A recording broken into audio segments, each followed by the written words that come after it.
Whether he likes it or not, whether you like it or not, James Hagens is going to be billed as the savior for the Boston Bruins going forward.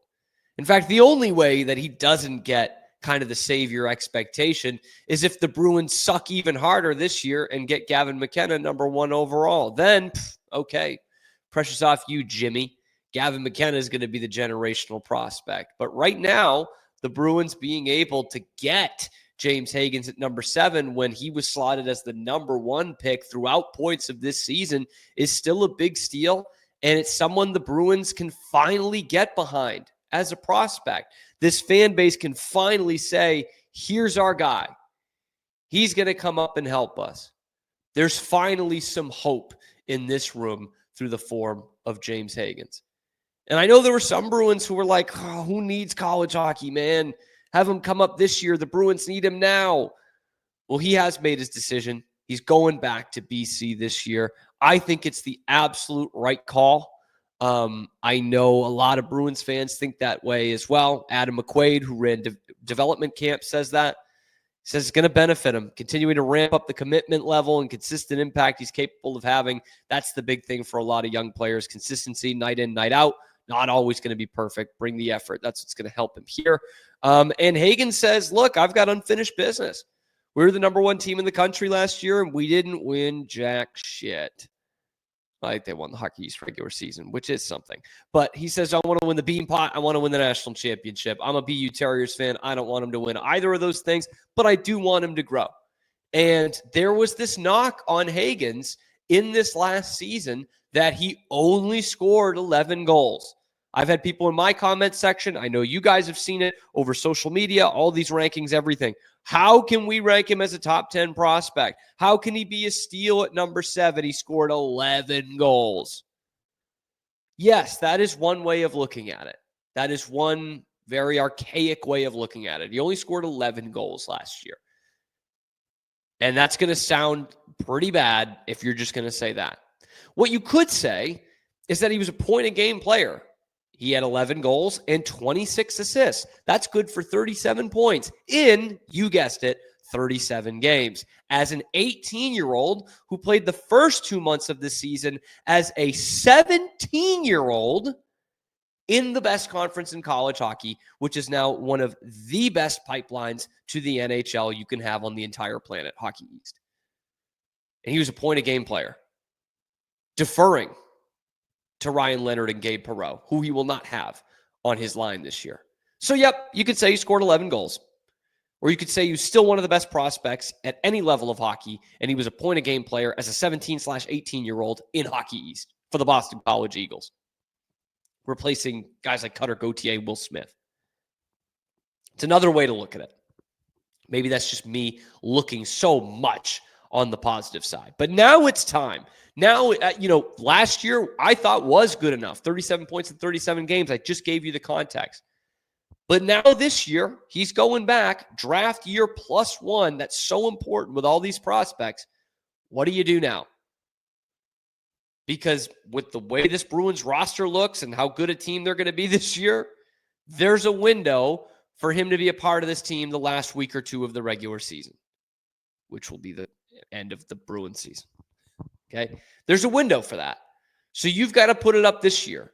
People didn't like only having a point a game a season ago. What are you going to do for me this year? BC is going to be loaded again.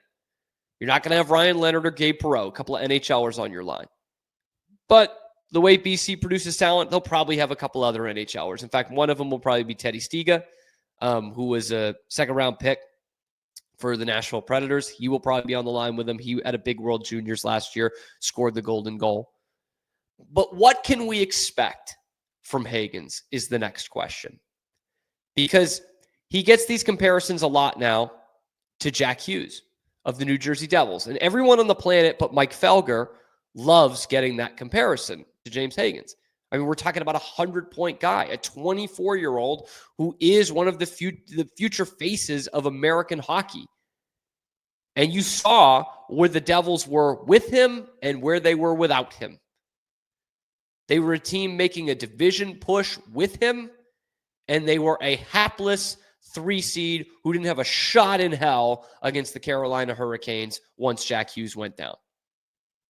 Turns the puck over a little bit. Oh, boo fucking who. He scores 100 points, 90 points. I'll take that if I'm the Bruins. But in the exercise here of looking what James Hagens can be and can do next year at Boston College and what Bruins fans are going to look for, Jack Hughes comparison doesn't really help us. Jack Hughes didn't play college hockey. He didn't have a draft year +1. His draft year +1 was with the New Jersey Devils. So I thought, who else can we compare James Hagens with and look at those guys and their numbers and their draft year +1, and preferably guys that played in the NCAA. They didn't play in Hockey East, but I did pick 2 guys who played in the NCAA in their draft +1 year. First one, Dylan Larkin. If James Hagens turned out to be Dylan Larkin instead of Jack Hughes, would you guys be okay with that? I sure as shit would. I'd be very okay if he turned out to be Dylan Larkin instead, who's been a captain of the Red Wings for a while now. Terrific two-way player. And you saw the way he played with Team USA when he finally had a lot of talent around him. He was one of the best players on the ice in that Four Nations tournament for the United States. I'd take Dylan Larkin. He was picked in the first round, 14th overall in 2014. Then he went on to the University of Michigan. 35 games at Michigan, 15 goals, 32 assists, 47 points. Does that just explode off the page? Is that Adam Fantilli and Macklin Celebrini? No, it's not. It's pretty good, though. 47 in 35 games. I'll take that. I think that's a reasonable expectation for what you could see from James Hagens this year. And now Larkin, for granted, a team that has not made the playoffs yet, that's been pretty close to not made it. They have a lot of other issues, and so do the Bruins. But he's a pretty consistently their leading scorer, 70-point guy, 200-foot game as a center. Would you not take that? I'd take that at 9 times out of 10, 11 times out of 10. I would take Dylan Larkin as a James Hagens comp. If James Hagens becomes that, the Bruins are in pretty darn good shape. And again, wasn't putting up 70 points in college. Wasn't putting up Hobie Baker type of numbers for a pretty good program in Michigan, much like we see with Boston College. So it's not going to take an earth-shattering season. The other guy I hear him compared to a lot, Logan Cooley, one of the most underrated players in the NHL right now, one of the best, brightest young stars that we have in this game. Is a Logan Cooley comp or a Dylan Larkin comp going to be as sexy as a Jack Hughes comp? Probably not. But 3-4 years from now, that Logan Cooley comp is going to look pretty friggin' good. Cooley, similar situation, man. Number 3 pick in the draft in 2022. Did his draft +1 year in the NCAA. He did it at the University of Minnesota, and he was fantastic. 22 goals, 38 assists, 60 points in 38 games. An assist a game in the Big Ten at the University of Minnesota. And Logan Cooley now, for a team that's on the rise, Logan Cooley in 2 seasons has 109 points in the NHL. He is 20 years old. He was 18 in that season at the University of Minnesota, just like what James Hagens is going to be this year, 18 and 19. And you look at a guy in Cooley, 109 points in 2 seasons, 65 points last year as a 20-year-old, and both seasons being 20-plus goals. We'll take that in a heartbeat with Hagens, man. There's not much more you can ask for than that, right? So when you look at that and you do the Jack Hughes comparison, I'll do the Jack Hughes comparison as well because Hughes didn't play that draft +1 in the NCAA, but 112 points in 50 games for the National Development Program, which obviously Hagens played in as well. He had 102 points in 58 games. As prolific? No. Pretty darn close? Yep. Pretty darn close. Pretty darn close to that. Any of those comps for me is far, far good enough for James Hagens. And that's why the savior treatment is going to be there. So what to expect? Let's get back to that question. What do you want to see from James Hagens this year, playing for one of the best programs in all of college hockey at Boston College?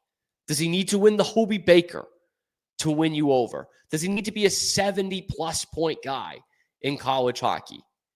The answer is no. He doesn't, as we can prove through Logan Cooley, through Dylan Larkin. Doesn't need to be that. Doesn't need to put up a Macklin Celebrini season. Doesn't need to hit Jack Eichel 71 points. But I think he should be between 50 and 60 points. In fact, I think he should probably be closer to 60 than 50, but anywhere in that range, I think is a good sign for the Bruins. Because he's going to learn a lot of other things too in year 2. Okay? Let's see if he becomes a penalty killer. Let's see how his faceoffs improve. Let's see what the 200-foot game looks like. I'm critical of the Bruins making these centers, trying to make them all into Patrice Bergeron and stunting their offensive talent because of it. But he is a center. He is going to need to learn more of a 200-foot game. He's got great hockey IQ. That, to me, sounds like someone who can become a terrific two-way center. You're going to learn that at BC. And it's going to be so much better for him to be in that environment, learning the intricacies of the game, rather than, scoring on opening night, everybody going nuts, and then not getting a point for the next 10 games in the NHL. This could take some time, by the way. And the Bruins probably won't get out of the gate very hot. And we'll be watching Boston College games. And James Hagens going to be there with 2 new line mates. He had 2 last year that finished the season in the National Hockey League. He's not going to have that right away. Okay, he's going to have to learn to play with these guys. And so it might start slow. That might be a part of this. But a 55-point season from him, 18, 20 goals, I'm taking that, man. I'm taking that 10 times out of 10. So for me personally, I expect James Hagens to be in the Hobie Baker conversation. I expect him to be getting votes in the top 5. I expect him to get at least 50 points. And if those things happen, he will be a Boston Bruin by the end of the season. And I think that would make us all very happy. But let me know what you think down in the comment section below. What do you expect from James Hagens this year? What is the kind of production that makes you happy and excited as a Bruins fan that this kid might be your savior? Let me know in the comment section below. Be sure to like the video and subscribe to the channel if you loved the drafting of James Hagens at number 7 overall back at the end of June. And let me know if you like his decision to go back. Again, get involved in that comments, get involved in the live chat. Guys, this has been absolutely skyrocketing the last few months, and still over 90% of you are not subscribed. That helps me out a ton. It's totally free. Subscribe, and you will find us here every day talking nothing but Boston sports on this channel, talking Bruins, Red Sox, everything else going on in the city. So check out the YouTube channel, see the other stuff we have going out there, and find us here every day on YouTube and wherever you find your podcasts. I'm your host, Cam Stewart. Zach Burke keeps us on the air 5 days a week.